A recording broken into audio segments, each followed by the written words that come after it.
we know, guys get banged up all the time, and we need to not miss a step when we put backups in. We In made so terms much of about that, as we far made as so much about final say earlier in the year. Can you just kind of talk us through what the process will be next month with you and Brian when it comes time to trim the Yeah, roster? I hate to.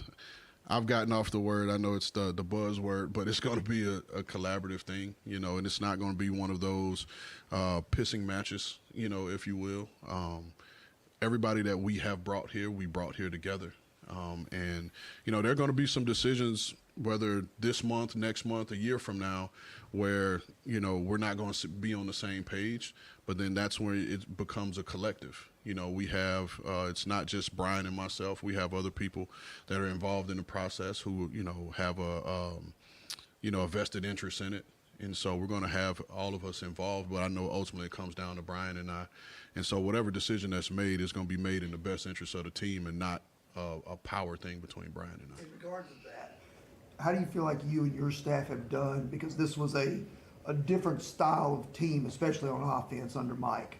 And now with Brian here, you've opened things up, more wide receiver heavy, things like that. How do you feel like all around that you and your staff have done in assembling pieces to help Brian and his staff do what they want to accomplish? Well, I mean, that's our job. You know what I mean? No matter how you look at it, kind of going back to like what Nick was saying, just in terms of final say, like whether whoever has final say, like our role in personnel, we're in the service business. We're here to provide a service for the coaches and be able to identify players that give them an opportunity to be the best coaches and implement their systems. So for us, like we talked about a couple months ago, the big thing was being able to get the coaching staff in fresh, get our scouts in, and we all got on the same accord, immediately, just in terms of what it looks like to play in those systems on offense, defense, and special teams, and the coaches being able to clearly, give us those instructions on what it looks like. And so we spent a lot of time working on it as a group, and then A-Rob and Salgi and the guys put together a scout school for the scouts, to go through every position and what it looks like. And, so for us, we have the clear instruction. We know what it looks like, and now we can go out and effectively do our job. Stoney started with no designation. I guess your hope that he can work himself back into a position where he can punt for you in week one? Yeah, and I think, and shouts out to Stoney. He's probably spent more time in this building than anybody, this offseason. He was legitimately 7 days a week. You come in on a Sunday not expecting to see someone, and you see Stoney walking through because he's getting treatment or he's doing things. So it was important for him to be back. And, the work he's put in, he's been punting on his own, has been kicking the ball, really well. So the next step in his rehab process is, being able to feel some pressure. Obviously you're not hitting him or touching him in practice, but that's the mental part that he has to take next. And if he's on PUP, he can't get that, and so it was important for us to be able to, put him out there so he can start to get the feel of the game, and it's the natural, next step in his recovery. And what went into his son? What you guys like about him, and kind of could he even be in the mix as far as the right tackle is concerned? Yeah, he's versatile. He's played both tackle spots, he's played guard spots, and a lot of it was on a whim. Him coming in as a backup and being forced out there, and he's played pretty well. It kind of goes back to the question I was asked earlier about coaching and the relationships. He's played under big coach before, and so again, you have a guy. Our room is relatively young, in there. So now you have a purveyor of the message. He's kind of one of the elder statesmen, if you will, in the room, and he knows what it takes to play and to work every day under Bill Callahan. So he'll be able to carry that message. But he's a guy that, in the grand scheme of things, we got two spots that are, going to be competitive, and everybody on this roster is going to have a chance to earn those spots. So as long as he stays healthy and he's out there on the field, he has a chance to start. Brandon, as you begin to, as you start the year, any thought on DeAndre Hopkins and extending him? Like, have you talked to Kelton and those guys about that at all? We've identified a number of guys that, we'd like to continue to move forward with, and eventually take care. But you guys have heard me, we're going to keep family business in terms of talking about their contracts and what's next for them. But we as a staff, we have identified some guys that, we'd like to have here, long term. Is DeAndre one of them? He's one of the guys that's on our team, and and we've talked about a number of guys on the team to have those conversations. You know, one thing I appreciate about D-Hop is if you guys have gotten to know him, D-Hop is straightforward, and you know, and D-Hop and I, we can have some straightforward conversations, and we have, and we do, and so D-Hop knows how we feel about him. You know, and I think that's a big thing, especially for a veteran, you know, at this stage in his career. And I think the way he's shown up here, the way he's bought into a new staff kind of shows how he feels about us and what we have going. One quick, did you get, when you were down in Mobile, did you get to interact with Kyrie Jackson at all? And if so, like, what are your thoughts on, you know, the tragedy? Yeah, so we, you know how we do the interviews at night with a lot of the players. He was one of the guys that came through that, and you know, interaction with him he was a good kid. You know, he had a good interview with us. You know, sad what happened. Very, very sad what happened.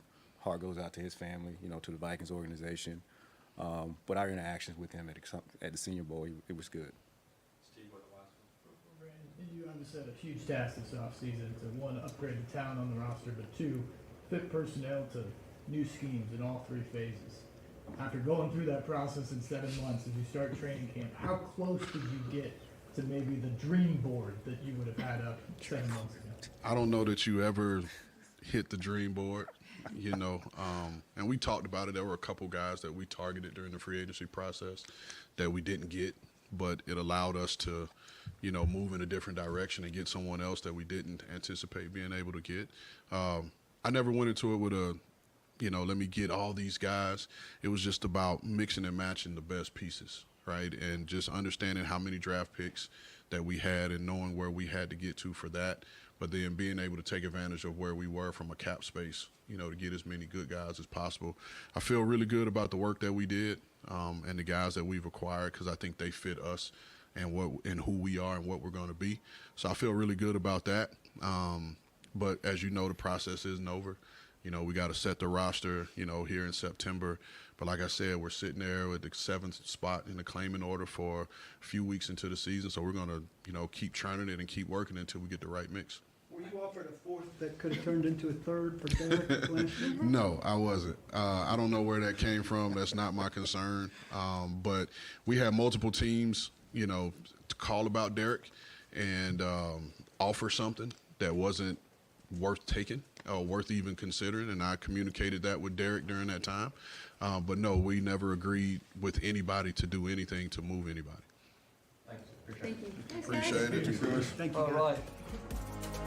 Up the press conference just now from St. Thomas Sports Park, and next thing you know, we're going to be on the field. Practice tomorrow morning is day 1 of training camp. As I'm Joe Hunk. We got B-Hop, Brad Hopkins sitting across from me as we're getting going now after the press conferences, brought to you by all 4 Seasons Garage doors that you can hop in on the F&M Bank chat simply by going to YouTube, Facebook, as well as Twitch. And, of course, phone lines are open to you at 615-737-1045.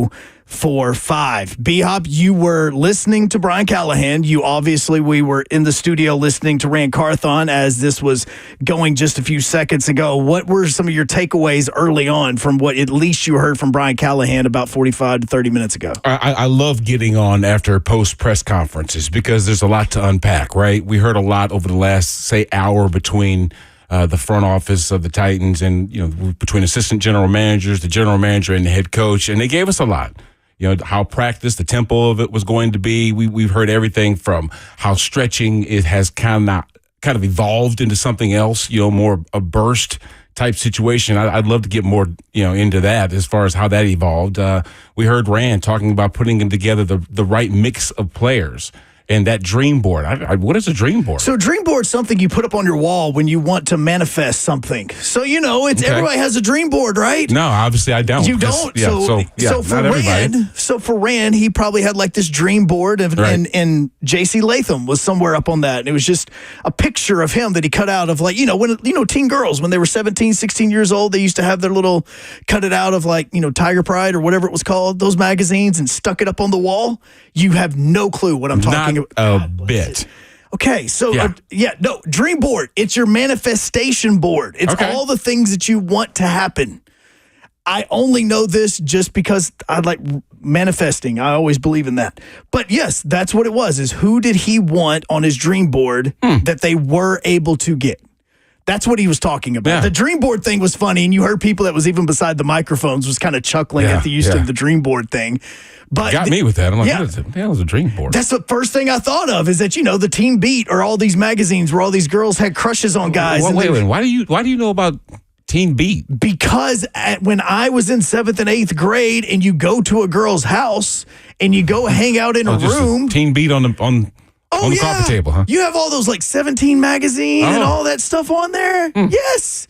And you don't think anything about it. Okay.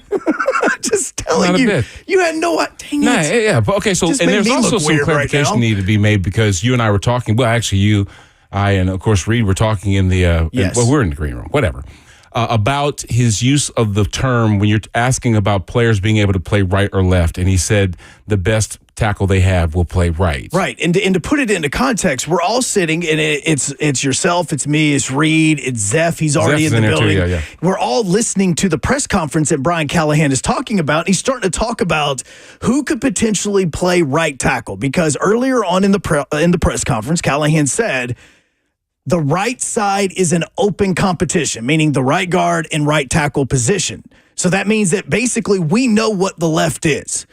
And then he follows it up with a statement that really kind of raised all of our radars. Like at the exact same time, if this was a comic book, we'd have like little question marks above our heads going, wait a second, what did he just say? And he said, the best tackle will play right tackle. And every one of us looked at each other. We're going, wait a second.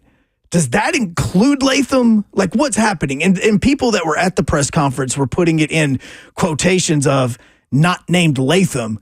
But when we went back and listened, I have still not heard that part where Latham is not included in the conversation. So you hear that. What do you think? Because I need clarification on it, because I'm now questioning this whole thing. He was talking about somebody else that was coming into, to camp. And the question was asked of him if this guy was either a left or right tackle. And what he said was the best tackle they have will play right. And it's not saying that he is going to. It's like he's saying that our best tackle will have the ability to play either side. He'll play right and he'll play left. And we'll need him right where he sits, right? So if we've got a guy that, it's not going to say that all of a sudden if a team's right end is or left end is their best pass rusher, they're going to move J.C. Latham over to the right side. That's not saying that's going to happen. But what he's saying is the ability to play either side, that has to happen for either of these tackles that are playing on the field, okay? And that's particularly interesting just because J.C. Latham is a right tackle by trade coming out of college. At Alabama, that's the but position has he played. played left. Yes. And it's also just really, it's not that hard. Okay, it's not that hard to shift over the technique from doing the exact same thing going to your right, now doing it to your left. It just takes repetition. It's going to look clunky. It's going to look hard when he first goes out and does it with somebody with pads on, okay? Pressure points are different. This dude's coming off the ball with some intensity, and there will be a collision. This ain't like when we have helmets on right now, or even the next couple of days when they take the field and we have an OTA-type situation. Until they snap on the helmets and put the shoulder pads on, that's going to be a true determination of what this team is going to look like. Because in the trenches is where it's got to get done. And if he's got to switch from the right tackle mentality, he just needs as many reps as he can playing that left side to make that just habit for him. Right. And he can do that. He's athletic enough to do that. Bill is good enough to coach to make it repetitive enough for him in his preparation to go ahead and do that. So I'm not concerned about that. MPF being on the pup list still, and that whole situation being still fluid on the right side, now that's what you need to be concerned about. Well, and that was what he started off the press conference with, was talking about how MPF is on the pup list. He had a cleanup surgery on the knee, like it's something different, that he's going to be out for a few more days. That is something, it's a different reason than what he was initially injured for during the offseason. The other thing he mentioned was that Colton Dowell is also going to be starting the preseason on the PUP list. Now, this is where like the F&M Bank chat hops in, and Knock Trop even says, like, after he made the statement about the right tackle, he then said, whoever plays right tackle will also play left tackle in this. And so this is where that's why we ask you for the clarification, because in my mind, as I was hearing that and then heard the best tackle will play right tackle, it made me think that of, choose Myles Garrett, for instance. Oh, if Myles Garrett is setting up on the right side, then our best tackle is going to go up against him and we're going to slide him over to the right. That was what I was envisioning. So that's why I ask about, hey, what does this mean? Does this mean like whenever the first play and the first offensive snap is taking place on August 10th and the Titans come out against the 49ers, that you could see Latham on the right side one play and then on the left side the next play? Like, what does it mean when he said that? Well, it's not the verb. It's the verb will that we're talking about. He's not saying they will play like this is going to happen. He didn't say our best right tackle is going to play our best tackle is going to play right tackle. Mm-hmm. He said our best tackle will play right. He also will play left. Mm-hmm. You see? Does that make sense? No. Like he's going to be able to do both. And we'll continue when we come back, because that, out of everything that has been said over the last hour between Brian Callahan as well as Rand Carthon, that one little statement, and we're getting it pulled up right now. We've got Reed's back there, Zeph is back there, Jackson is. Everybody's editing all this audio from Brian Callahan to get it all ready for us if you happen to miss it. But that is probably the one thing during this entire press conference I saw the biggest reaction from, the comment about the best tackle on the right. And that's why I'm glad that you're here, obviously, because, you've done that whole thing on that line. I thought it's because you like me. It is another reason I like you. Whatever, man. It's because, if anybody were to ever just want to come into the studio and start a fight, you're here because you're much bigger than I am. That sort of thing. It's all those things that you can help us with. Now, when we come back, continuing to answer your questions, Brian Callahan press conference just wrapped up. Rand Carthon's press conference just wrapped up. A lot of little, things inside of this that we can talk about here on 104.5 The Zone. As he is Brad Hopkins, I am Joe Hunk. We're brought to you by All Four Seasons Garage Doors here on 104.5 The Zone.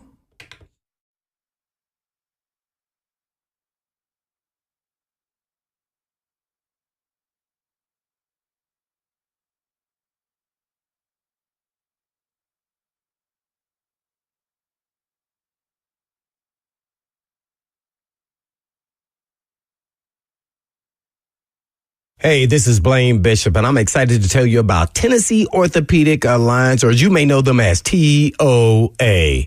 And TOA has 29 locations, over 100 orthopedic physicians throughout Middle and East Tennessee to take care of all your musculoskeletal needs.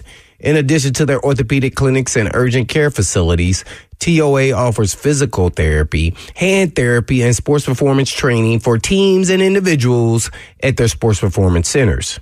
And as a former professional athlete, I know how important access to expert orthopedic care is. So whether you're an athlete, active adult, or just looking to get back to living your best life, you can visit TOA online at TOA.com. That's TOA.com, or you can just give them a call at 1-855-NEED-TOA. That's 1-855-NEED-TOA. You ever wonder why so many pro athletes go and use stem cell therapy? Because it works. I'm Ron Slade, retired 14-year pro basketball player, and I needed to get this done. After I went through my entire career riddled with injuries, I needed therapy, so I went to Kellum Stem Cell Institute out in Franklin. Why? Because they're the stem cell specialists. They can be yours too. They're the stem cell specialists of the Tennessee Titans. You know why? Because it works. Make an appointment today with Kellum Stem Cell Institute.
I think there's some people on social media that believes that I'm already getting tipsy. Welcome in. I'm Joe Hunk, brought to you by All Four Seasons Garage Doors. So is Brad Hopkins, as he is brought to you by All Four Seasons Garage Doors. We have some people on. I'm not drunk.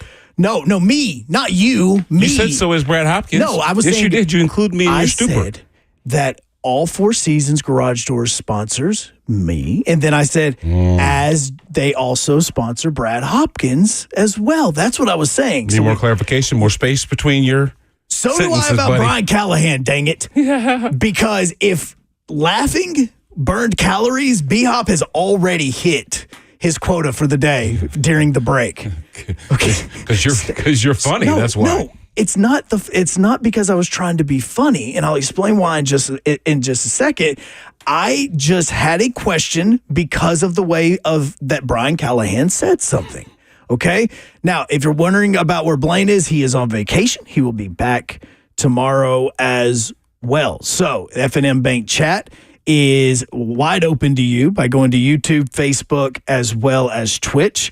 And, of course, phone lines are open at 615-737-1045. So during Brian Callahan's press conference, towards probably closer to the end of the presser, he was being asked about the right side of the offensive line because he said that it was going to be an open competition for the right side. Now, that being said, okay, that would mean that Cushenberry is your center, Peter Skoronski is your left guard, and Latham is going to be your left tackle. Okay, we've got that. But then he comes back and he says that the best tackle will play the right tackle position. So as B-Hop and I are talking, especially during the break, he was answering a question for me about when it comes to playing the right tackle and left tackle, and I simply asked the question, have you ever seen stop laughing? No, you're already laughing. I'm just trying to recap the question, and I am okay if I'm the dumb one. I'm okay if I'm It's not dumb. Well, It's there are just funny. people on social media that think it's a dumb question, and so I'm okay being the dumb one to ask the question. All I was asking is that in the history of football, have you ever seen a point in time where you will see your right tackle and your left tackle switch? Because I had never seen it. And we are talking about offensive line Jesus here. So I didn't know if we were coming up with a brand new offensive line concept that they were going to try some crazy crap during the preseason and see. Stop laughing. This is legit. So I was laughing because I was envisioning because the right end and left end don't always line up on the same side during a defensive play, right? Exactly. So I was envisioning the left tackle going in motion with the defensive lineman as he switched sides. See, like how crazy would that look if all of a sudden JC was on the left tackle side and then when they motioned the right end to play left and JC went with them. You're like a corner chasing a receiver. Exactly. But see, Jameson even said that Ramon earlier today said that they did it at Tennessee. Not like that. They asked him to switch positions. You know what I'm saying? Playing. If they're asking you to switch, sure, there is an adjustment that needs to be made. And you're probably better suited to play one side or the other, which is how you got there in the first place, right? Okay, it's just the way it is. Yes. And we'll probably replay exactly how Brian Callahan worded what he said from the horse's mouth. Let's just do that. We actually have it ready right now. Let's hear it, Reed. You need every lineman usually. Unfortunately, that's just kind of how the life is in the NFL, is that you're going to have injuries. You're going to have guys that have to step up and play. And so we're trying to get as many of those guys that can help us as we can. Right at all, or is he more strictly left? Or? I'll say this: the best tackle that we have will play on the right, and whatever that looks like. If you're not starting right tackle, they got to still be able to play both. So if you're the swing or you're one of those backup tackles, they're going to both play on both sides. So I wouldn't pin any of those guys down to one side at this point. As we get going more, you may see something settle in that way. But to start, they're going to be able to play both sides. Yeah. So what he is saying particularly was about the backups. And of course, as a backup, you have to be able to play both sides. Mm-hmm. You'll have a short career if you can't as a backup. Yeah, because as the backup, you're basically, hey, we've got an injury, go play. Okay. Whichever side. No, so, sorry, coach, I don't play left. Guess what? The left side of my body. Will. Yeah, left side of my body doesn't work that well. And so, no, and for clarification on the F&M Bank chat is when Ramon was talking that Tennessee He did say this that. Okay. play by play and drive by drive. Okay, but also read what Taylor said. UT did switch them play to play or That drive to didn't work drive, out too but it well. didn't work out well. You know why? Because it's crazy. No, exactly. Because it's crazy. But here, look, we're in 2024 right now, and we have even seen the idea and the concept of even using the kickoff, like the kickoff idea of having an actual player that is like your normal cornerback doing the kickoff if he has the ability to kick the football off, so that you have an extra defender on for kickoffs in this new rule. So what I was thinking is, okay, are we trying an idea just to see if this could be something that we could evolve the sport with? I'm thinking chess here, man. I'm not thinking. God, I'm not trying to be an idiot. Listen, okay, imagine Tom Brady's on the call, and and I'm trying to think of, it's TJ Watt, okay, TJ's lined up on the right side. They go into motion, and he's switching to the left side, and J.C. Latham's going with him. Yes, can you imagine him in the broadcast talking about that? Like, then what would happen? Then would the left guards move out to the right side, or would then the right tackle then move over to the left side? Would they cross? See, look, that's why I'm trying to figure out now. Listen.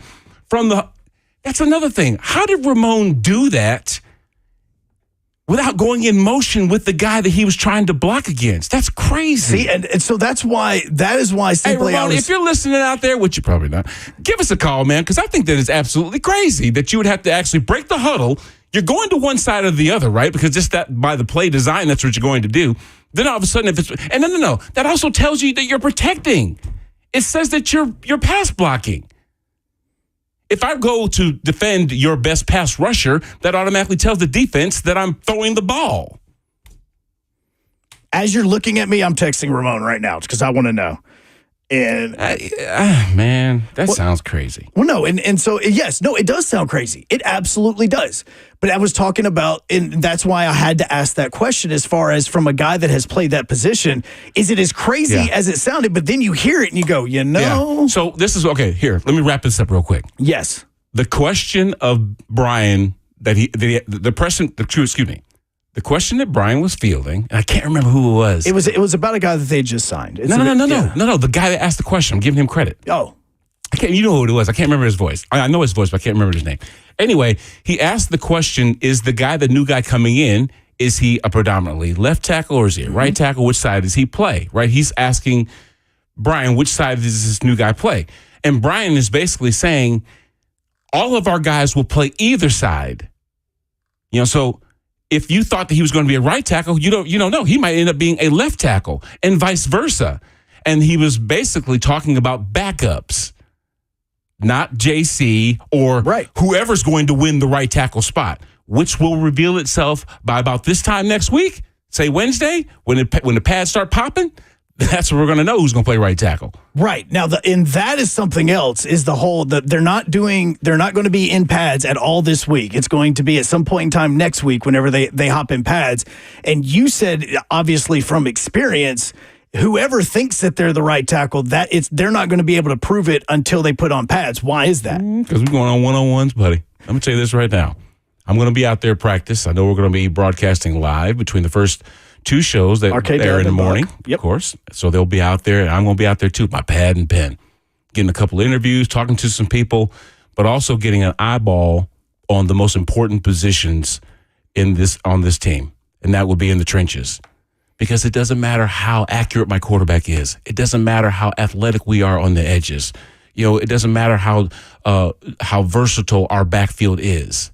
If you're getting punched in the face up front, you lose. And one-on-ones determine just that. All the front office is going to be looking at the practice film and seeing which guys step up in pass protection when it's live. Because one-on-ones are live, and we're watching you, not the unit. Now, there are combinations. We do end up doing sides in one-on-one pass protection. Like you'll see your left guard and your right guard go up against the left side, and your right guard and your right tackle go up against the right side. But most of the one-on-one situations are one-on-ones. Right. So the ball snapped, you get in your stance, and you get in your stance, ball snapped, and guess what? He's pass rushing against you to get back to that dummy that's standing back there. It's not a quarterback, it's a dummy. Okay? But that tells me how good you are. and if Big Jeff is hurling dudes left and right, I'll be concerned. If Arden Key is coming off and nobody can get a hand on him, especially on the right side, what if J.C. Latham doesn't look like Bigfoot? You know, what if he looks like Mrs. Bigfoot? I'm sure she's a nice lady. I'm sure she's a lovely lady. Pretty hairy, Yeah, but still takes care of the house. she's making nice sure the lady. house is in We don't order. need a nice Bigfoot. Yeah. We need a monster Bigfoot, the one that takes your s'mores and your whole tent with him. 615-737-1045. Let's stay in Nashville. David, welcome in, man. How's it going? Can't hear him. David, you there? All right, we're going to throw David back on hold. Come on, David. I want to hear this because he said he played with Ramon. Because I want to hear this. Yeah, because he played with Ramon, so we're going to get Reed to check his thing and make sure that he is good to go on there. And so he goes, so this is what the whole conversation has to do about. Let's check with David one more time. David, you there, bro? Yeah, I'm here, man. I'm here. Talk to me, David. I just wanted to clarify, man. It wasn't that the linemen were going in motion when UT was doing this. It was that a right guard one play might be at right guard, and then when we came out for the next play, he might be at left guard. Like, it was according to the plays, according to position on the field. Like, it wasn't linemen, going in motion. Matched up against their best. It was terrible, though. Right. I mean, think about how. Now, what did you play? What did you play, David? I played fullback. Oh, so you were in the scrum too, though. Yeah, you're in the scrum too. So just talk about how inconsistent you are, and also how predictable you become if all of a sudden I was thinking about if Ramon was actually going in motion with the best defensive edge rusher, because of them trying to keep him out of the backfield, then it kind of tells me that I'm throwing a dang football. It's almost like up on pass, down on run. You know what I mean? That kind of deal. I was like, seriously? But either way, it didn't work out. Hey, man, thanks for that clarification, David. I really appreciate that. I needed to hear that. No problem. All right. Yeah, and as he's talking, Ramon is texting me as well. What did Ramon say? Well, I was seeing if he wanted to come on in just a second, just to help us with this conversation. Just because, again, like when I was playing defense long before I stopped growing, because obviously, if you've met me, I stopped growing a long time ago. I would be set up against a particular tight end because I would be able to get around the tight end, unlike our other defensive end, which also shows you just how much small of a school I played at. But so that's why I asked the question. You need to clarify to Bradford, because he somehow thinks that you were asking the question if they went in motion. No. I was saying that I was envisioning the tackle going in motion. Bradford asked the question, says, hold up, is there a football analyst in Nashville asking if an offensive tackle has ever gone in motion to follow the defense's best pass rusher? That was not what I was asking. I was saying that's what made it so funny to me, was imagining, this guy going in motion with the defensive lineman. Yeah. Hunk wasn't asking I wasn't asking that. What I was asking was about... But you can see his concern, though, right? If you're actually legitimately asking... And that's the reason... the reason why I was asking it, because again, we're talking about the evolution of sports. We're having to evolve the kickoff, the way that the kickoff is done in 2024. And again, yes, teams are going to try wild things.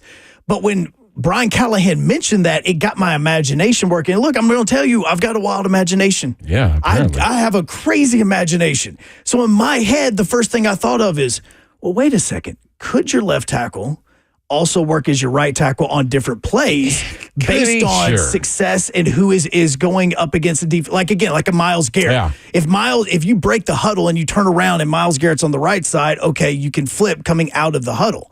That's why I was genuinely asking. If I noticed that you were doing that, what I would do? I would flip-flop every single play. Oh, yes. Every single play. That's the counter. Just go back because all you got to do is just look, and your defensive defensive get dizzy after a while. Yeah, it just... And yes, and yes, real quick, Kent, we do want a s'mores Jack and Bigfoot. We don't want being nice and... Oh, absolutely. No, you want trying to communicate.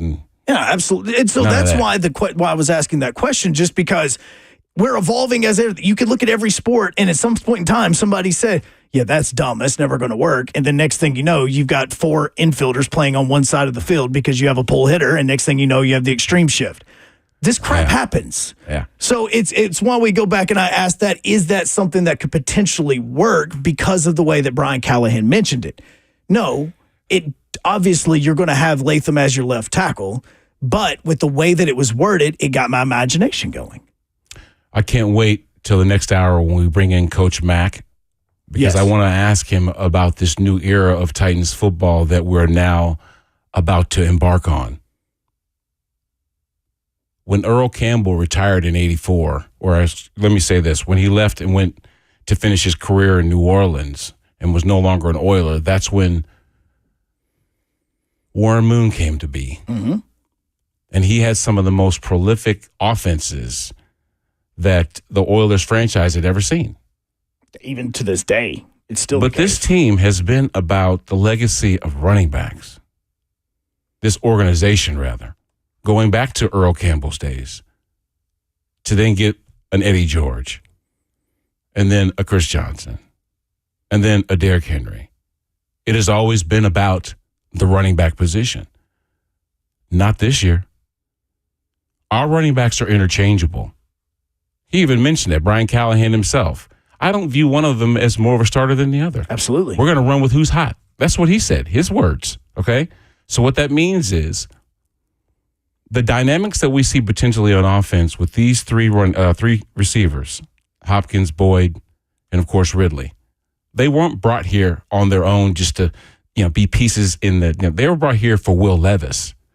This is now going to be about the quarterback, and it's going to be about what 8 does that drives this team. They've adjusted up front to make sure that he has ample time to do his job, not to make holes for a run game. That's why Derek was expendable. So this is a new era of Titans football that we're seeing that is reminiscent of 1984 when Warren Moon came out of the Canadian Football League after having set records in college and at that level, and of course going on to be a Hall of Famer wearing the oil derrick. This is a new era of Titans football. And by the way, talking about Warren Moon on this, Kent Hobson says, how insane is it that Moon never threw for over 4,000 yards? He actually did twice. Matter of fact, he's still the Titans' all-time leader in passing with, in a single season, 4,690 yards passing. He did that in 91, and then the year before that, he threw for one fewer yard, 4,689. So just heads up on that. As Lonzo is hopping in the chat now, and the F&M Bank chat is going wild, and people are telling him to run because we're getting kind of weird today with this. Huh? You're just shaking your head like, huh, what? No, look, we're going to get weird. There's some other things that came out of it, and Ramon's going to hop on with us here in just a second as well to talk about him at UT, because David mentioned it about the offensive lineman moving pre-snap as far as before this was going. So, look, it's not as crazy of a question as you guys thought it was 35 minutes ago. One thing has nothing to do with the other. You are crazy. Yes. Yeah, 1,000%. 615-737-1045. He is Brad Hopkins. I'm Joe Hunt, brought to you by All Four Seasons Garage Doors here on 104.5 The Zone. So many people trust Two Rivers Ford. Football players, working moms, business owners. Why? Because Two Rivers Ford has been doing business with integrity for decades. Two Rivers Ford, the South's most trusted Ford dealer.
615-737-1045 gets you in today as Brad Hopkins in for Blaine Bishop. Blaine is on vacation. He'll be back tomorrow. I'm Joe Hunk, brought to you by All Four Seasons Garage Doors. Austin Stanley of A to Z Sports listening right now as he is doing his thing and doing stuff for A to Z. He even said that the offensive line flipping was a Dave Clawson thing, going back to what David was just talking about. He said that at Tennessee that he would flip the offensive line to the strong side, left tackle to the strong side, right tackle to the weak side.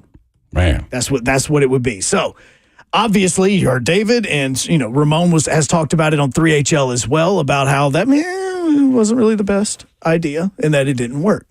It's a little bit different the way David, his former teammate that played fullback, and the fullbacks are just as close to the action as anybody else. As a matter of fact, they're used in blocking more than they are in carrying the football, unless you're Kyle Juszczyk, because he's a beast. Absolutely. So, but there actually was a great question on the chat. He asked, I'm trying to figure out who it actually was. I think I scrolled up too hard. It says, isn't that like illegal motion? So yeah, the F&M Bank chat. The F&M Bank chat is asking about the motion of tackles in this.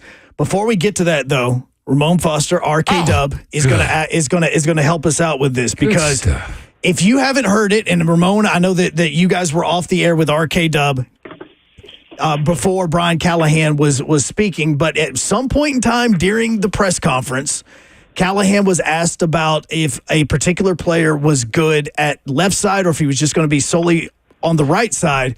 And then Brian Callahan answers like this, Ramon. You need every lineman usually.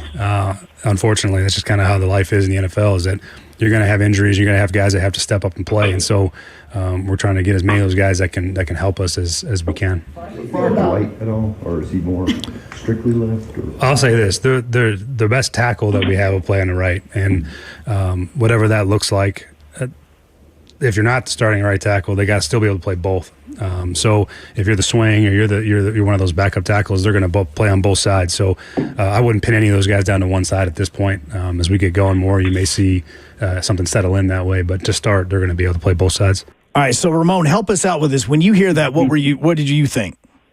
I personally think that's the life in the NFL. There's a saying, and Brad knows this too, the more you can do, the longer you stay around. Mm-hmm. There's also, when you become a veteran, it turns into the more you can do, the less you get paid, so you better find something you can specialize in. Like, those are the ins and outs of the NFL, to where a lot of folks don't understand. Like, J.C. Latham was drafted to be the left tackle, but the fallback plan is if he doesn't cut it, he moves over to the right. I went from being a college tackle to an NFL guard. Heck, my first start in college was actually at left guard, where my career ended at. So it's a fascinating approach to finding. I know Brad's alluded to this. I heard him say, like, finding the best five. Coach Callahan essentially said the same thing. We got to find the best five. And at that point, we can start building and having that cohesion. Like, I heard him say, like, it's better if you got five guys that's been here. But this team was fractured. And we talked about the cupboard being empty and stuff like that. So it is a matter of sight unseen with a lot of these guys, that we think they can play certain positions. I think they are confident that JC can play left. But as far as the right side go, and just others in general, like, they got to figure out who and what they're going to be as players. Dylan Rader's got to figure out what he's going to be. NTF, can he get back on the field? Jalen Duncan, Sadiq Charles, like, he's right about those guys. Like, Sadiq Charles should be playing left and right. I think the conversation from the spring was Daniel Brunskill. Where do you put a veteran who's 30 years old, right, where you need some depth? And he's a natural guard, I think, that has to go and play center.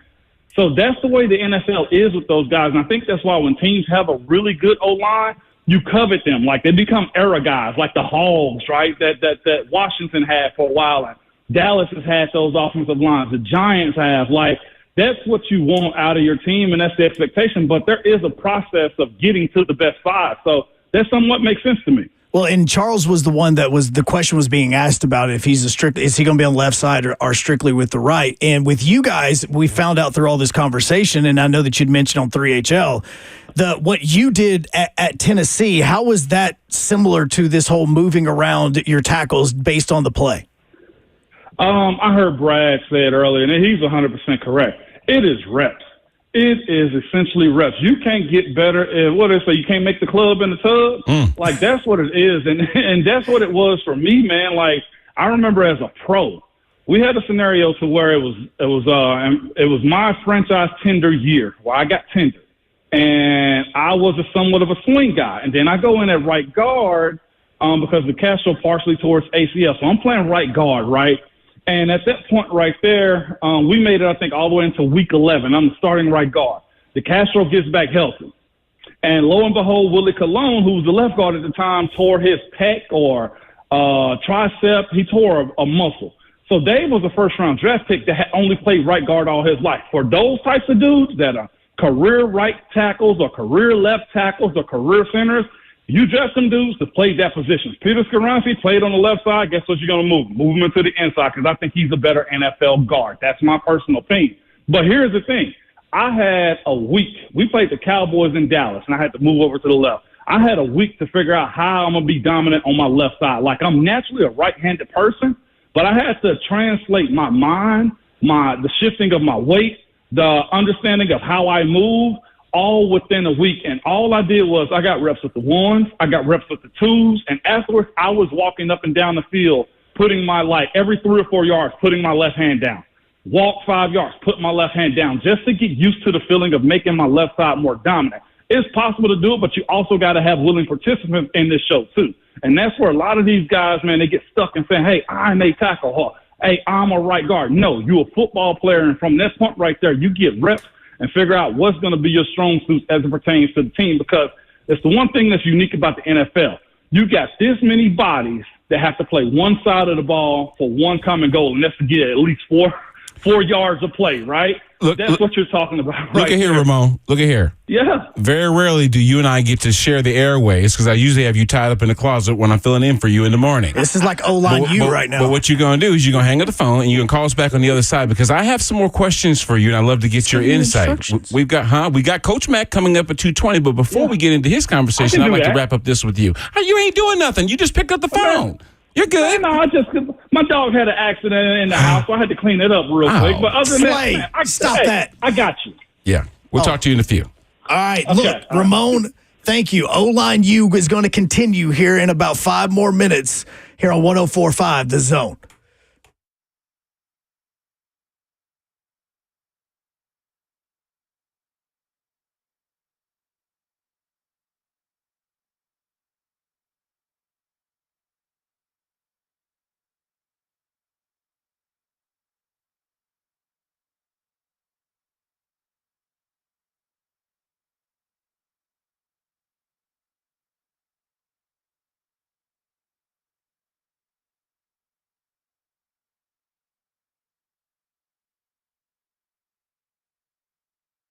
For many of you who have lived here a long time, you already know Eurofix has been in Middle Tennessee area for your European car repair needs now for 24 years.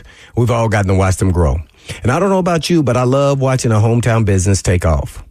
Well, we are now proud to announce the 5th location in Mount Juliet for Eurofix on Mount Juliet Road, right across the street from Dairy Queen.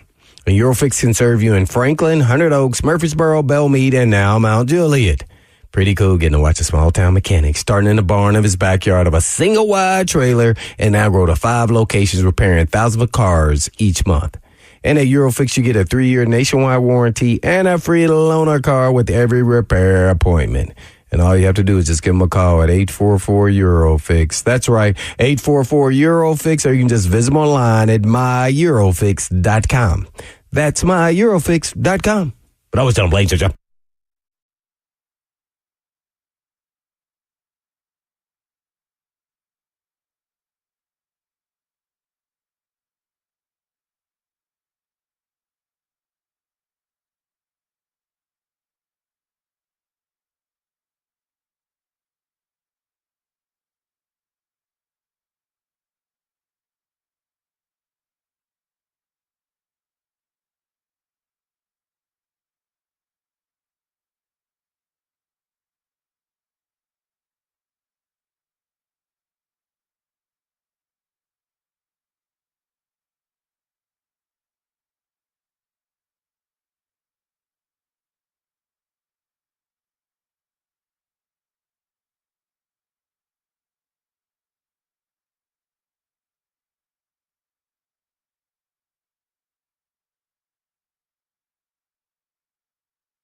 Some players are getting paid today. Good afternoon from the 104.5 The Zone Studios. I'm Joe Hunk. First, Titans press conference earlier today.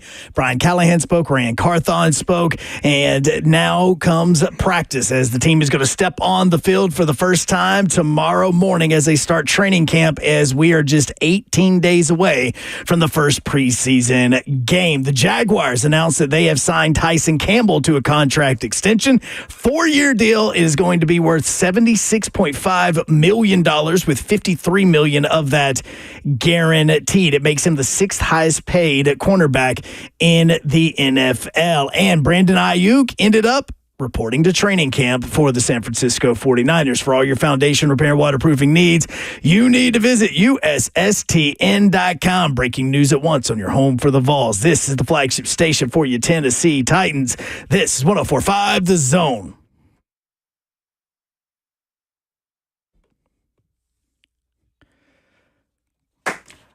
O-Line U will continue in just a few moments, as I am Joe Hung, brought to you by All Four Seasons Garage Doors. He is Brad Hopkins, filling in for Blaine Bishop. Blaine will be back tomorrow. He is also brought to you by All Four Seasons Garage Doors. Brian Callahan met with the media earlier today. There are other things he said other than about the offensive line. Mainly, and one of the biggest ones that is not getting the attention that I think that it possibly deserves, is the fact that he said that Ryan Stonehouse is good to go. That is massive. Yeah. That Stonehouse is good to go, because there was this fear that if he wasn't ready, that you may have to sign a punter and be able to fill the gap until Stoney was ready. Listen, we were spoiled with great kickers or great punters when I was playing. We had the great Reggie Roby. Mm-hmm. We had the fantastic Craig Hendrick. Mm-hmm. And these guys played the field position game better than most, right?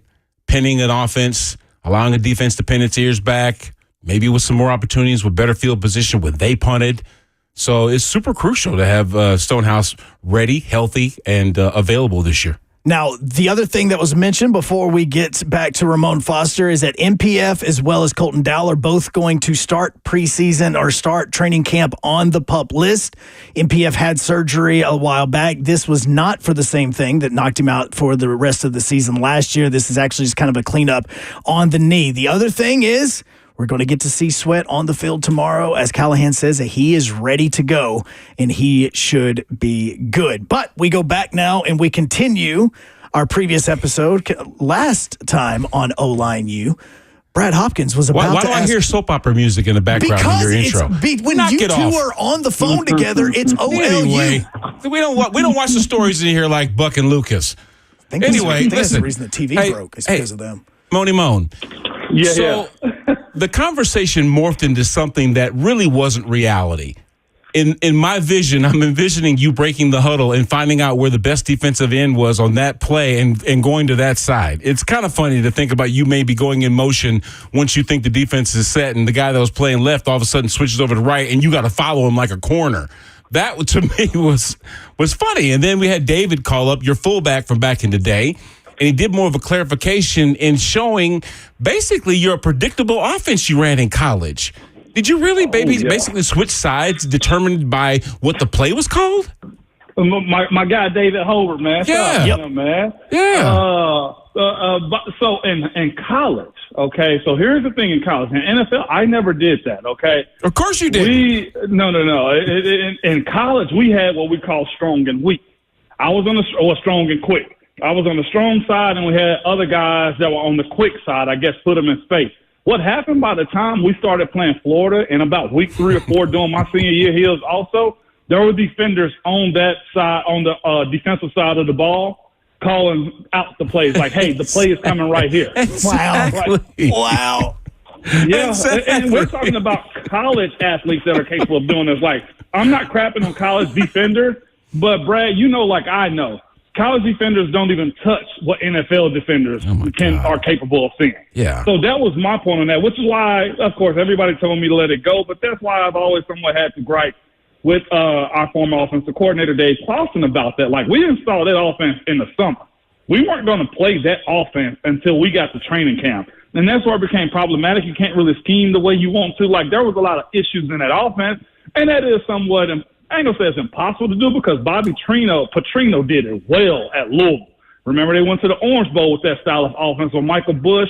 At running back, my brother was a starting strong side tackle on that team. That's the reason I know that. So it's in a college world where you can dumb it down and use the hashes and stuff like that. It's possible if you got a guy that's really good at calling that style of offense. But in NFL, heck, I've seen extra offensive linemen go in a game and they'll set up the defensive offense based off of who was a better rusher or who needed help and stuff like that, but never in the NFL. Yeah, he would serve as a tight end in those situations, that extra lineman of sorts. But just to wrap it up real quick before we move on, Brian Callahan did say, quote unquote, not the starter, swing guys need to play both sides. And that's just the way it is in the league. Because you'd be cutting your nose off to spite your face if you couldn't play both if you weren't a starter. Right, Ramon? 100%. Best seven got to play. You got to think best seven got to play. You want to be in that best seven, man, because at any point in time, your number can be called, and that's how you crack the starting lineup for those types of guys, man. But the way I see it, this is my opinion. I think JC sticks at left, and it depends upon JC Latham sticks at left, and it's dependent upon how he plays, grow up, Brad. When I say that, I ain't talking about immaturity. I'm talking about his level of play, how quickly that, I guess, speeds up, and how he's going to continue to be this franchise left tackle. Because, Brad, I heard y'all bring it up the other day. One thing the Titans have had is an era of left tackle. There's always a dude at left tackle, and it'd be awesome if J.C. Latham can answer that call. Right. Hey, now let me ask you this. And we talk about training camp here. There are a lot of people that don't understand it to the level that you and I do. It is the worst part of the year because it's like going to boot camp all over again. You like Brian Callahan mentioned, they make sure that it's hard. They make sure that it's hot. They make sure that it's tough because that's what builds up the calluses necessary to play an entire season in the NFL. I mean, just how was that for you getting ready at this point as a lineman? We're not talking about dudes that shadow each other and run around in the draws. We're talking about dudes that put shoulder pads on and get physical on every single play. Tell us about training camp, you getting ready for it. And see, that's why earlier this morning I was a little bit on edge in response to what Aaron Rodgers had to say, that football is easy. Football is not as hard. And I'm thinking to myself. Spoken like a quarterback.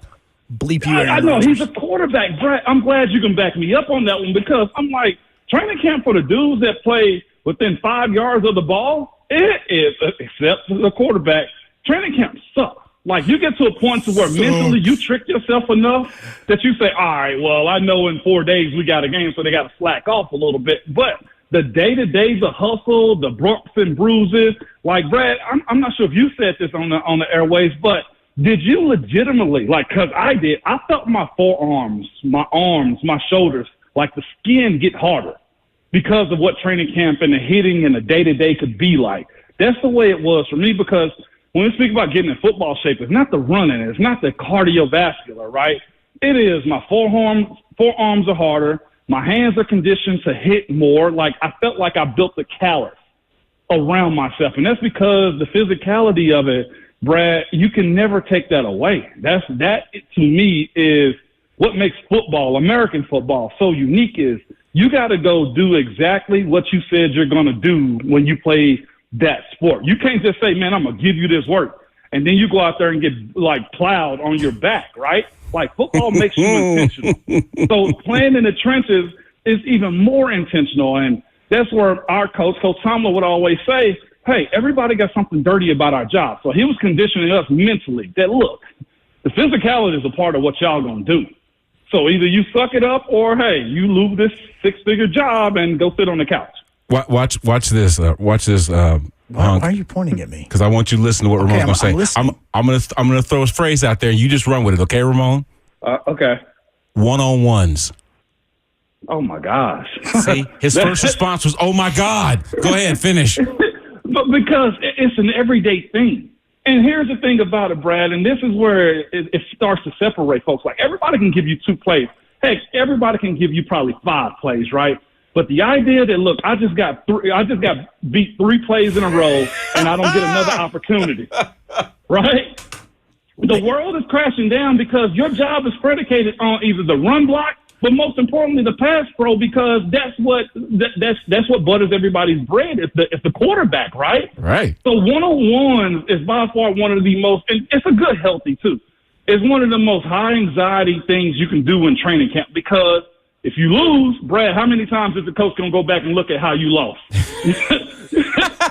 So I got embarrassed on the field, and then I got to go to the big team meeting, and coach might put it up right there, and then I got to go to individual and see it there too. There's nothing like one-on-ones. But here's the thing, though, too. The wide receivers and DBs can get physical, but it's not the same thing. No. It can make and break you, and I've seen it break more folks than make them as it pertains to one-on-ones, Brad. Golly, I'm rambling because I hate it. Okay? You gotta hate it. You gotta hate it. Did you just get anxiety when he mentioned it? Yes, you did. Yes, you hear me? I'm gonna add to it. Hunk. So you got one-on-ones, and that happens on a daily basis, just like Ramon said, right? We got joint practices against the Seahawks. Some of the worst situations to be in are one-on-ones against another team. That's as live as it gets, man. They're going harder than they would in a game because they know all eyes are on them.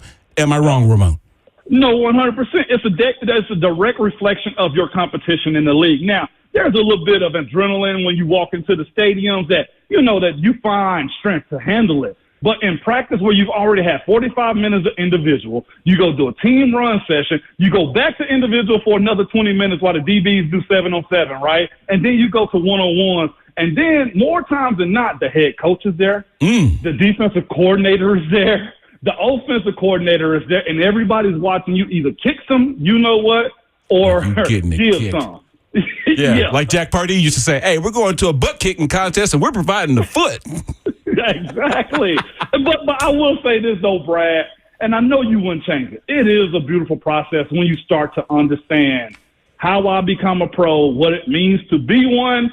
And when you get that first start or that nod, like I never forget whenever I got invited to it was pretty much no rookies really went, but like the O-line and quarterbacks like go-kart session. Oh my gosh, as a rookie? Oh my gosh, I was living because that feeling of being a part of a team, Brad, ain't nothing like it, especially on the football side where you're literally battling and you bleeding and you see guys break legs and tear ACLs and you still standing. You want to be a part of that too, Brad. I know what comes with this game, and I wouldn't change a single thing, Brad. Yeah, you could be my right tackle, Ramon. Oh my God! No, put me at guard. I'm a college tackle. You too tall for guard, dude. I've been putting you down there. That's the leverage game. You too hard. Let me ask you this: how are your knees? My knees are fine for the most part. Can you get down low enough to play inside? Can you get down low enough to play inside? That's all I ever played was guard in the NFL. How? I bet you were just eating sandwiches left and right, man, because you're like 7 feet tall. But see, what we were, though, and it's also predicated upon your division, too. So the AFC North, kind of like how the old AFC Central was what? Ground and pound and beat folks up and move bodies. We had somewhat of a bigger O-line, so I was suited for that style of ball because that's the most most games you're going to play in a division. I mean, in a conference is in your division. So we were somewhat set out to be big body movers. Were you there in Pittsburgh with Hartwig? Yeah, I was there for a year. Shut your mouth. Hartwig story. That's my guy. Tell me, I want to hear this. I got a crazy story on Hartwig, man. Not even a crazy story. It's just the business, right? How quickly it can go. Hartwig was there all my rookie year. He just won the ring. Yep. I think he just got a deal. Like Hartwig was everyone. I still love him to this day. I ran into him a few years back. But I'll never forget because it's a business, right, Brad? Whenever we drafted Marquise Pouncey from Florida in the first round. Yeah, man. I didn't see it. I thought Pouncey honestly was going to move to guard. Mind you, he had just signed a deal. They just won the Super Bowl the year before. We didn't make the playoffs my rookie year. That was the first time I ever really saw the business take over because there was no way Hartwig was going to get cut. But when the new, younger, cheaper guy came in, and Hartwig was always good to me, which is why I kind of resonated more. Like, I'd never seen the business of somebody losing their job that quick than when Marquise got drafted as a first rounder to the Steelers. That was very eye-opening. That was like, hey, stay on your stuff because that could be you. Yep. And it never was. All All right, Ramon, we apologize for the PTSD, but we do get to hear you tomorrow morning out at Titans training camp. So don't sit over there in shock when And you don't get to act see like it you all don't know going it, brother, live. either. Don't act like you don't know me when I see you, Ramon. I can't wait to run down on you, Bry. That's all. I can't wait to see you. We'll do some kick shuffles and show these young cats what's going down, huh? Hey, it never leaves, man. I promise you that. All right, bro. Thanks for hopping on so quickly, man. We appreciate it. See you, man. No problem. All right, man. That was Ramon Foster of Ramon, Kayla, and Will. They're going to be out at training camp starting tomorrow morning at 6 a.m. Buck Rising, Lucas Panzica going to be out there with them as well right after doing their show. We come back. Coach Mack brought to you by Two Rivers Ford. This is 104.5 The Zone.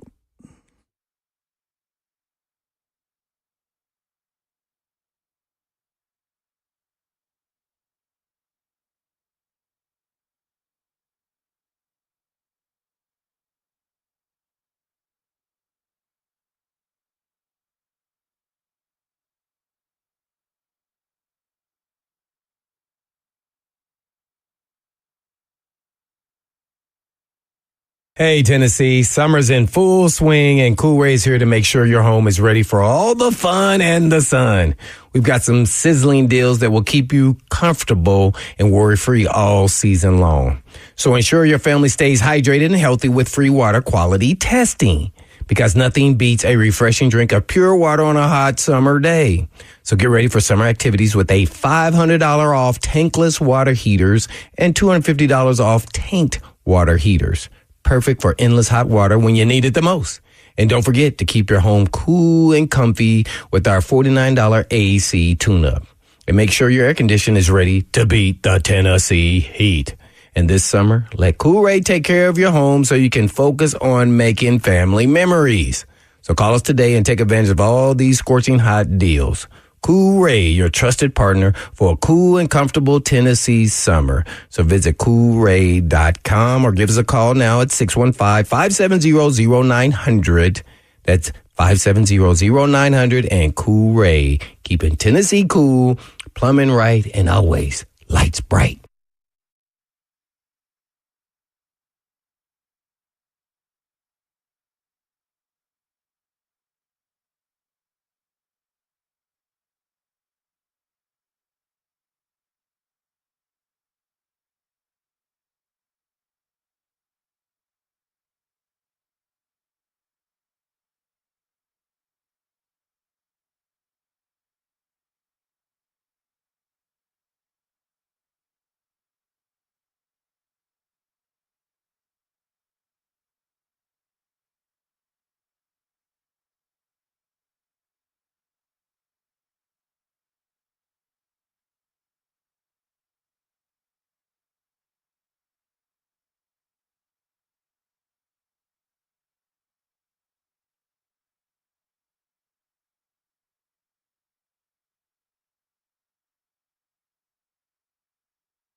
Coach Matt, brought to you by Two Rivers Ford, is going to be coming up here in mere moments as we are about to get in contact with him as we get ready for training camp starting tomorrow. RK Dub as well as the Buck Rising Show both will be broadcasting out there as we get this thing going. One player that's going to be out there that has not been talked about a ton is Ryan Stonehouse. He will be out there, but MPF will not be out there because he's going to start training camp on the PUP list. B-Hop, to you, which one is a bigger deal? Well, if right tackle weren't such a uncertain situation right now, I would probably say it'd be better to get a guy that has meant so much to this team in the special teams game, the field position game, as Ryan Stonehouse. But when you still have a battle that is yet to be had at determining who is going to be your right tackle moving into the regular season, NPF being on the PUP list, I mean, now it's not like they're going to start out the whole season tomorrow hitting and pads are on and everything else, right? I think that there'll be a slow, I guess kind of like incorporating of NPF into the lineup when he's healthy enough to do all the things that they need him to do in practice, right? Right. So it might not be immediate that we see him join the club because how necessary will it be? Now, they said necessary cleanup stuff. I had to get scopes after every season the last 3 years that I played, and that was right after the season. What is this? Like, talk about you got to get your knee scoped. So for me, the cartilage in my knee was deteriorating, right? Okay. And ultimately, it just goes away, and then you have bone on bone. And when you have bone on bone and nothing to buffer the two parts of your bone, for those of you on the F&M Bank chat, you can see exactly what I'm doing. Kind of putting my fists together to kind of simulate what the kneecap and the bones would look like together, right? Without the cartilage in between. So what happens is now those little bone fragments start breaking off into there, and they cause little irritating bodies that are floating around that make your knee swell up. So I was having to get like 70 cc's of fluid pulled off my knee a day. Oh. Yeah, man. It's just par for the course. Needle in the knee. Knee would be like when I get off practice field and I take my brace off, boy, it was like, doo, doo, doo, doo. Remember the movie, I'm Gonna Get You Sucker, and he took off his shoe and he had that bunion? That's how my knee was looking. Oh, the visuals. The visuals. So anyway, it's just maintenance of it all. And it sounds like, and what sucks about it is, guess when I was dealing with that? I was 32. How old is NPF? 22, if that. So I'm just saying, kind of a youngish guy, you know what I mean? But either way, that being more problematic than anything, I just want to find out who is going to be most comfortable moving into that spot. If NPF is dealing with something already, then it's going to his third year, bro. NPF is 24 years old. 24 years old. 24 years old. That's 34-year-old problems. Yeah. Oh, yeah. I mean, you just saying that gave me visuals of... And a lot of times it just becomes maintenance, and it's what you have to deal with. As long as you can remain competitive and not be a liability, well, first off, this team will not allow for any liabilities. If you're hurt, you ain't in there. It's the way it is. Absolutely. So if it's not him, is it, Leroy Watson? Does then Jerron Christian start getting more looks at that spot? Do they start... Like he said, every swing tackle or swing, lineman is interchangeable because they need it to be serviced that way. Because if you're not a starter, it's about what? Filling needs. Absolutely. Which goes back to the whole left tackle, right tackle thing. And you've got to be able to be available. Yep. Because if they turn around, which one's available in those positions? When I'm developing young linemen, when I was doing that for the college game, I made sure that we worked on both sets, right sets and left sets, because you don't want to be big pigeonholed first off. You want to be able to have that versatility to be able to play wherever they need you. Now, there is a difference between playing guard and tackle. Usually, there's not a guy that can do that. I mean, there are some exceptional players that can play left and right and just kind of, guard and tackle versus the sides that we're talking about. But it's just, you want to be able to make your money. You can't do that only telling you can only do one thing. Coach Mack joins us right now, brought to you by Two Rivers Ford. And, Coach, what we were talking about was the fact that NPF starting this training camp on the PUP list, for him going into this season, with the injury that he's had, what does this do for him as far as getting back on the field and getting ready to try to compete for that right tackle position? Yeah, first of all, I'm sorry I'm a little late. I was on a phone call with New York. I mean, the commissioner needed some help. I know that's right. Goodell does need that, Coach. So I mean, we give you surprise tons us of a leeway. bit. Absolutely. No, he's on the active PUP to begin with, which is different, than the full PUP. Now, Because the active PUP, he'll only be out, a couple of days, and they'll give him a chance to come back from that. He talked about having his knee cleaned out. It has nothing to do with his shoulder. So, but he needs to get on the field because he's not going to earn a job unless he's on the field. Let's just get that out there right now, because that's something that we're real time now. And I think that's what you heard the head coach say that today. You heard Rand say that today. That's why he's having this time on the active PUP, but he's got to get back on the field before he ever gets in the mix for that right tackle job. Well, and then to spin that around, you heard Brian Callahan earlier also said that there was no injury designation for Ryan Stonehouse and that he is good to go and ready to roll. How big of that is that for the Titans going into preseason now, knowing that you're not going to have to look for a punter? Well, first of all, Ryan Stonehouse was on the way to being one of the premier punters in this league before he suffered that injury. So you're not just talking about a regular punter. I mean, I think we all know how special he is.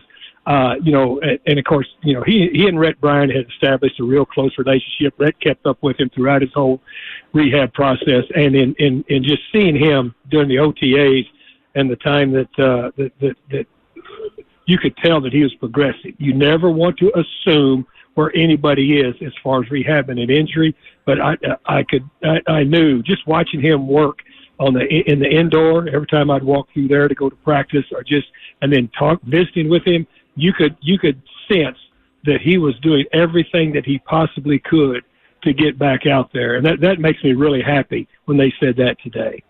Okay, so, Coach, when you're talking about right tackle, not necessarily having been solidified as much as we've seen on the left side with draft equity, and you talk about the availability of free agents. I mean, we talk about pass rushers, adding to the depth on that side of the football. Why are we not talking about more possible entries into camp that could actually play for that right tackle spot, or are there just not any available at this time?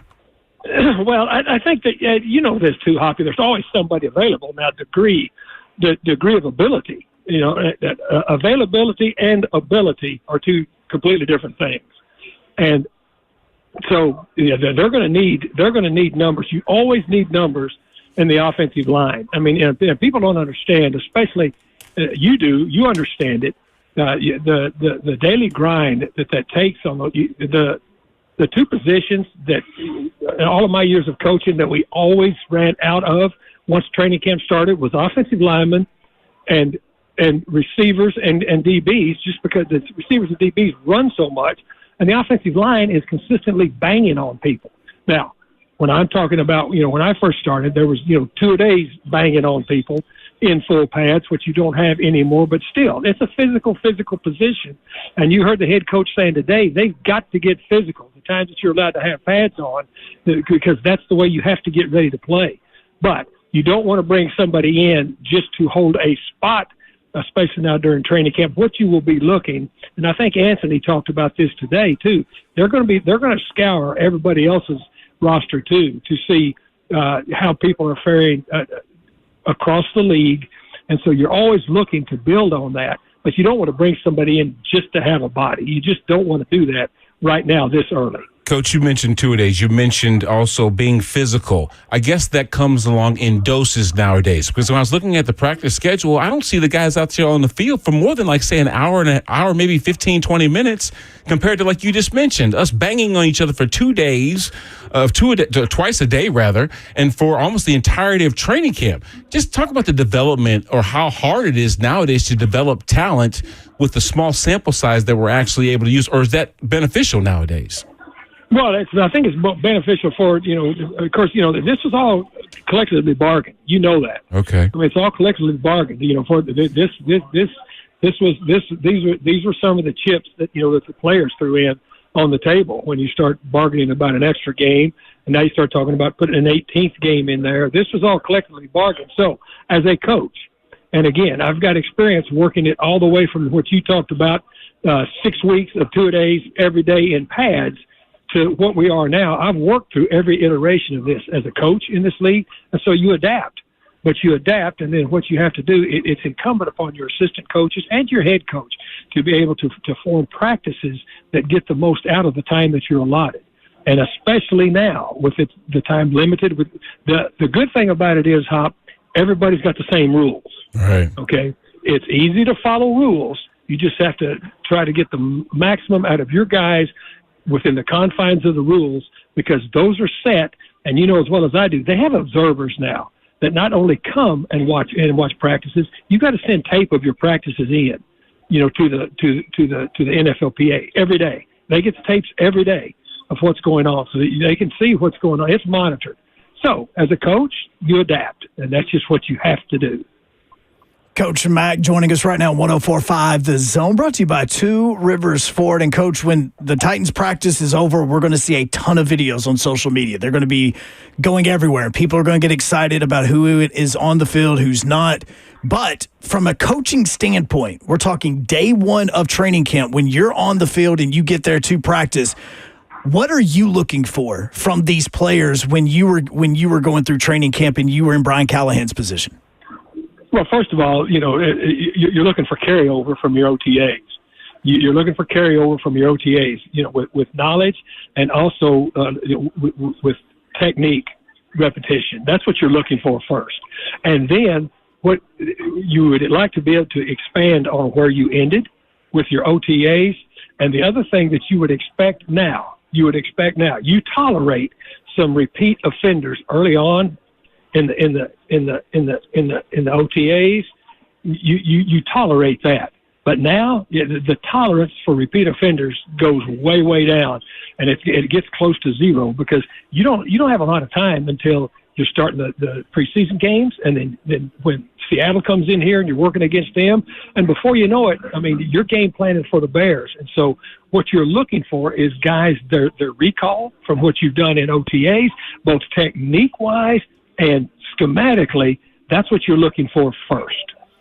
Well, and afterwards, we talked about it a little while ago, 18 days away from the Titans and the 49ers getting going in the first preseason game. It sounds like, you've almost got 3 weeks left, but from a coaching standpoint, is it far less than that, or does it feel like, okay, we got a few weeks to try to get this down before the first preseason game? Well, you understand, too. I'll just talk about the collective bargaining agreement. I mean, you need to read it. I mean, I know what it is. I mean, I lived it. I mean, you get a day off every 7 days. Hoppy, how many days off did you get when you first started training camp? I'll say none. Is that none? Does that mean none? No, a second, Coach. Now, that also depended, first off, was I the rookie that year drafted with the 13th pick, or was I a guy that is coming off of his third scope and he's 34 years old? Well, see, but see, you've lived all of this, right? You've lived all of this. I mean, and so, yeah, when you didn't have any scheduled days off that you had to have, right? No. So, Well, I mean, maybe Jeff was being a little gracious and not making me go through 9 on 7, because he needed me for week 15. But see, that was up to the individual coach, True. which Facts. Jeff Fisher was always cognizant of his sir. players' bodies. But I'm talking about something that is collectively bargained. You got a day off every 7 days. You talk about 18 days. That's not just 18 days you're on the field. Right. That makes sense. Totally makes sense. Hey, Coach, we did hear Brian mention different guys in the lineup, which is what you do during training camp, because first off, it adds to depth and also sees, the development of your roster. I know I'm putting you on the spot, but is there any certain positional battle other than offensive line, because that's the obvious that we just finished talking about, of which you're looking to see different people in that rotation and it separate itself to ultimately determine who's the starter? Yeah, who's at the inside linebacker spot? Okay. Me. I mean, I think that's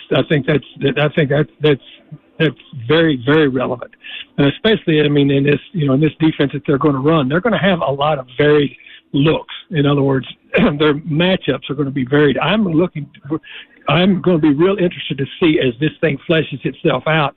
And really, in this defense, you're looking for the two guys that are going to stand behind the line, because in most of these iterations, whether you're in a nickel, whether you're in a dime, whether you're in any type of altered front, you're still basically going to have two guys standing behind the line of scrimmage in some form or another. Who are those guys going to be as you start putting this defense together. I'm looking to see that because I don't think that's settled yet either.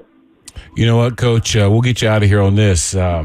This is probably the first year where we don't necessarily have the running back position featured as a part of this offense. No, you're right. This has historically been a team that runs the football from Mike Malarkey to Mike Munchak and, Ken that came in for a minute. He loved running the football because we had backs that were featured.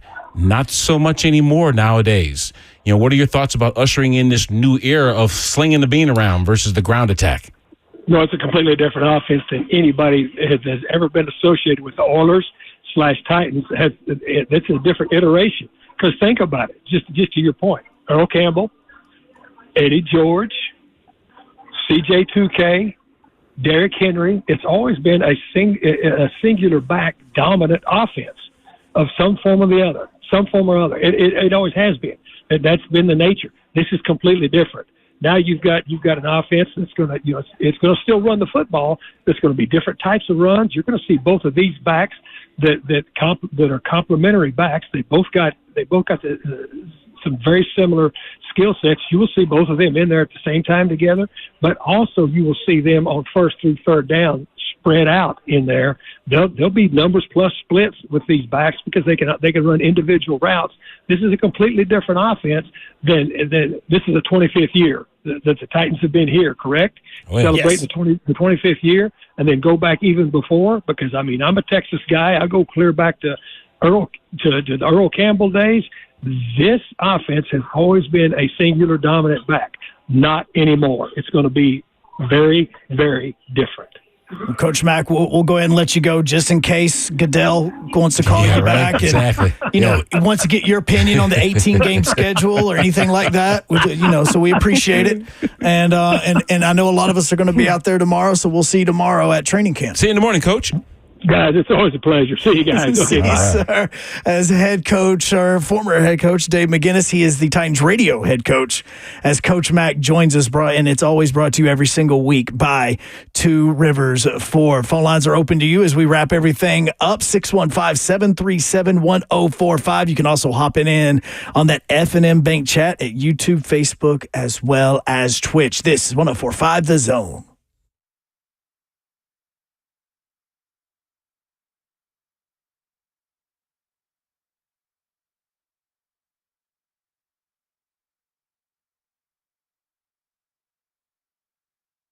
Hey, this is Blaine Bishop, and I want you to know if you have ever heard about peptides.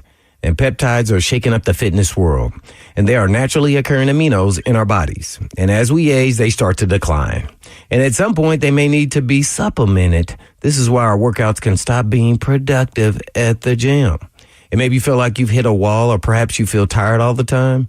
You may be struggling to stay awake in the evenings when you get home from work. Well, if you have the thought that this is just a normal part of aging, it doesn't have to be that way. Peptides are proven to increase muscle and performance, burn fat, and help with recovery between workouts and more. And peptides can even help with motivation and mental clarity.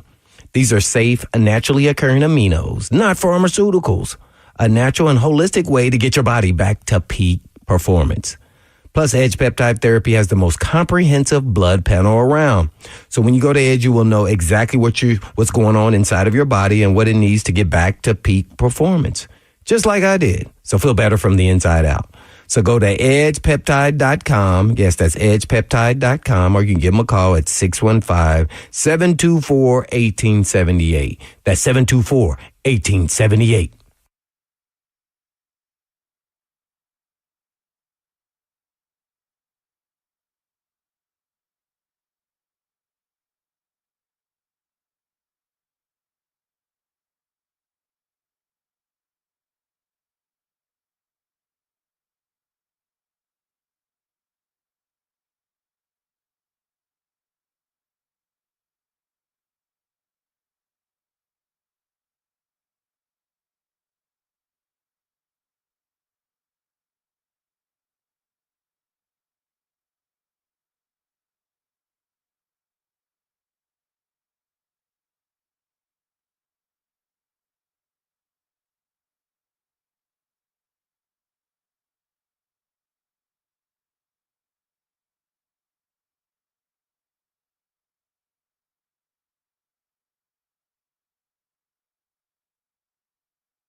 3HL coming up in about 13 minutes from right now. And don't forget Arcade Dub as well as the Buck Rising Show. We'll be broadcasting live from training camp tomorrow morning. So 6 a.m., you get to see everybody there. They may actually be in the bubble tomorrow. It's like a 50% chance of rain that's tomorrow. right, yeah. So it was pour down rain on me all the way in on my drive earlier today. So why is it always raining on you when you come to work? It's because I love the rain. I truly do. Like I know I just gave you the look of like a corny look on my face. Love the rain. I love rainy days. You're not that lucky, bro. No, I know. You're not that lucky to get what you want every single day. No. It just seems like you're the I am, because I get to be with you every single day right now. Look at you. Look at you. Oh, that makes me feel all warm and bubbly. Boom. There you go. No, seriously. It is, but they may be in the bubble tomorrow. Just thinking out loud because, again, it's going to be first practice. But guess what, though? It's talking season, bro. Yeah, now we got stuff to talk about. Well, dude, we got exactly. action to talk about. Because, the NFLPA just a little while ago said, you know what? We haven't had real talks, but we've kind of had some talks with the NFL when it comes to the whole 18-game schedule thing. Like, why do you drop that? Like, why? Okay, so let me ask you this. If you're a Joe Q fan that maybe can afford to go see maybe tickets are expensive. No, tickets are extremely expensive. Why do you think we do these events like 3HL does at B-Dubs when we give tickets away? But the point I'm trying to make is, do you want to spend your money, the money that you could afford to go to a game where Will Levis is not going to be playing 4 quarters? Now, Brian Callahan did say the starters are going to play in the preseason. How long, he's not going to guarantee. And how long, obviously, is probably maybe a series. Well, I mean, look, or something technically, like that. Ryan Tannehill played in a game last preseason, but he handed the football off 3 times and then got out of there. I want to see him. He was on the field. Can you imagine if what happened to Aaron Rodgers happened to him in preseason versus the first game of the year? I don't know. Some people would have been excited about that, to be honest. You know what I'm talking about. I know, but you know what I'm saying. Like, everybody's like, okay. So anyway, there's not going to be a whole bunch of action from those guys that you would otherwise want to pay a ticket to go see. So now how about this? 2 games can determine exactly what your roster looks like, coupled with joint practices like the one that we see the Titans and Seahawks are going to engage in here in a few days or whatever. And then those other games are regular season games that you get fully compensated for, but you know that when you go to see that game, guess what? It's going to be for the full ticket price, and you get the full price of, worth the full price of admission. And see, the part about this that's going to come up and why this is important is because of the CBA. Coach Mack was talking about it, Darren, just a few minutes ago. If you missed that, you can go on to wherever you get our podcast from, and you can listen to that right there. Is all this stuff comes down to what the verbiage is in the CBA. So the current CBA actually mandates that a change in the schedule length of the season, it would mean that they need to have a new collective bargained, another agreement made. Right. So that being said, that means that the NFLPA would have to sign off on this. So if we're talking about collective bargaining agreements where we're sitting down, our rep is negotiating with your rep, then that means the NFLPA is going to say, cool, you want an 18th game? Let's put some stuff on the table. This is what we want. We know the preseason is going to be something that's discussed because we've already went from 4 games to 3. So the thought is, like you said, 2 games. But what else, if you were a player and as a former player, would you talk to your rep and say, you know what? I think this is important. I think we need to do this. Like all these things right here, like us fans are looking at it a way of, you're going to add an extra bye week. Okay, that may be something that gets discussed. But as a player in the locker room and going through the grind for 18 straight weeks with 2 byes, 20 straight weeks, what is important to the player that you would say, you know what, we need to bargain this so that we can get this in the new deal? Money. Come on, sing it with me. No, I'm letting you sing because I want to record it. That's all it is, bro.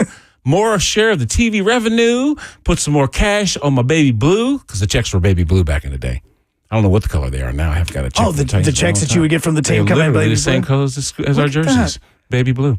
Anyway, put some more money on there, and of course, the break does have to be that's a requirement, right? But because if you're go ahead. But with an 18-game schedule, I mean, look at how high the salary cap went from last year to this year. If you're adding an 18th game, which means you're adding a ton of revenue, which means you're adding a sold-out stadium instead of a 1/3 filled Nissan stadium, then you're going to get more money, right? I mean, wouldn't that when all those go hand in hand? I would like more of opportunities for more players. In other words, expand the roster. Because if you're talking about depth now being an issue because you've expanded the season, there are going to be more soft tissue injuries and things that come up and more players that need to replace other guys. The depth of your roster is important. We heard Brian Callahan talk about every single lineman is going to be needed this year because that's just the way it is. So now add an extra roster spot or extra roster spots. So in that way that, it does resemble more college, but you've got more guys that can actually make a living doing it. So you've added to the economics of it all by giving more guys the ability to make an NFL team and provide and live out their dreams of playing. But then also, it's the added break would then allow some teams to recover when need be, maybe take something off and something. You wouldn't have to, to manufacture it like, when you see LeBron and them, my back's hurting. You mean like in college? Load management. Yeah, load management. Yeah. Like, in college or something, you have to fake that injury and just fall down whenever hurry up, no huddle's going. Yeah, exactly. You're just like, oh, I'm going down. Just, like a sniper somewhere, just going down, just randomly going down like that.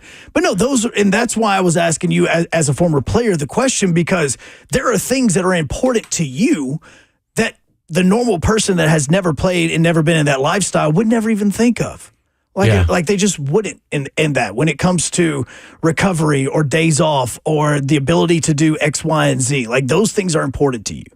And so that's why with the collective bargaining, a new CBA would have to at least be agreed upon. Now, most likely what would happen is they would specifically focus on, if you want an 18th game, then give us this. And then the new CBA is supposed to be up in 2030. They'll say, hey, this will just go for us until 2030, and then we'll negotiate something else. Just put some cash in my pocket, bro. Okay. Cash in the pocket. That's all you need. That's it. In the 18th game, here we go. Ain't nobody doing this for free. Well, no, because you get paid way too much money. Not too much money. You get paid a lot of money. You did just say that, didn't you? I did say too much money. I meant too much money to not be excited. Back tomorrow, bro. Yeah. I said I loved hanging out with you. Anyways, in the meantime, let's get out of here. And in between time. Peace.